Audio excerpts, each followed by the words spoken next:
My brothers and sisters, in today's Gospel, we have heard a beautiful story of storm calmed by Jesus. The boat in which the disciples were crossing was hit by the wind and the waves. And all the disciples were in fear of getting drowned, fear of getting death. But Jesus was with them. He was there in the boat, slipping on the cushion. But the disciples were full with fear. They were troubled. They were full with anxiety. And they cried to Jesus, "Master, Teacher, you're not afraid that we are going to die? Don't you not care if we die?" Likewise, my brothers and sisters, we too, when we hit by trials of life, when we face trouble and anxiety, such as lack of jobs, unexpected diagnoses or health issues, or the family problems, we lose hope in God. We are in fear, and our hope in God disappears. Like disciples, we too cry out in desperation, "Jesus, Master, why you are not listening to us? Why you are so silent? Why you are not listening to my prayer?" When faced with these situations and many others, we are suffocated by the fear. And exactly like the disciples, we lose our sight on the most important thing. We lose our sight on Jesus. In the boat, Jesus was present. He was there. In fact, He was waiting for us to be called. He was waiting for us to be cry out.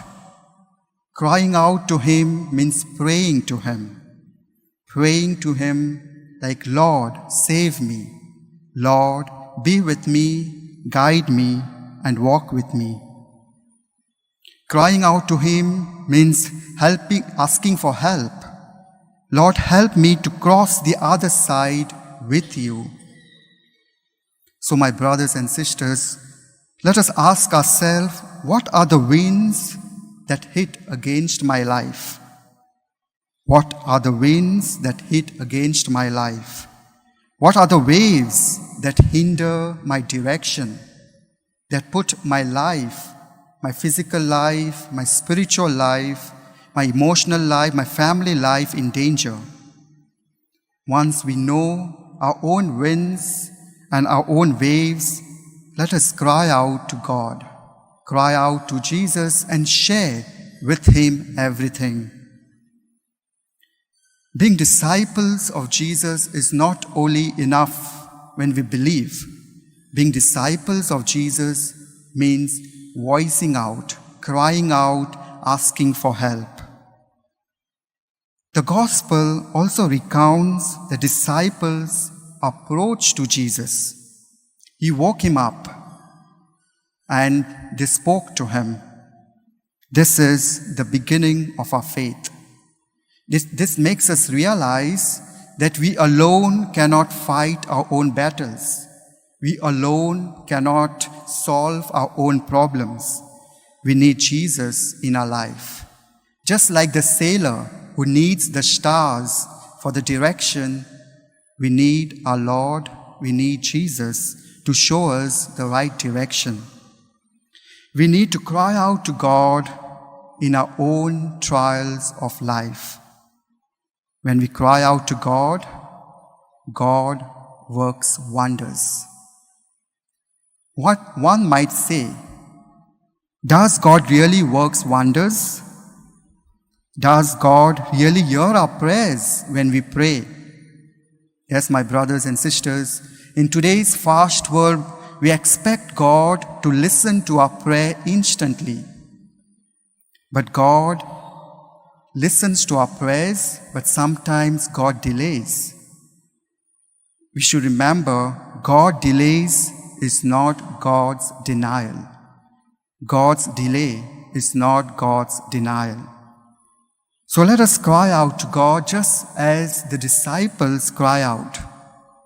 As we have seen in the Gospel, when disciples cried out, Jesus approached to them and he calmed the wind and the waves. But he asked them an important question. And the same question is asking us today. Why are you afraid? Have you no faith? The disciples were in fear. They were in trouble.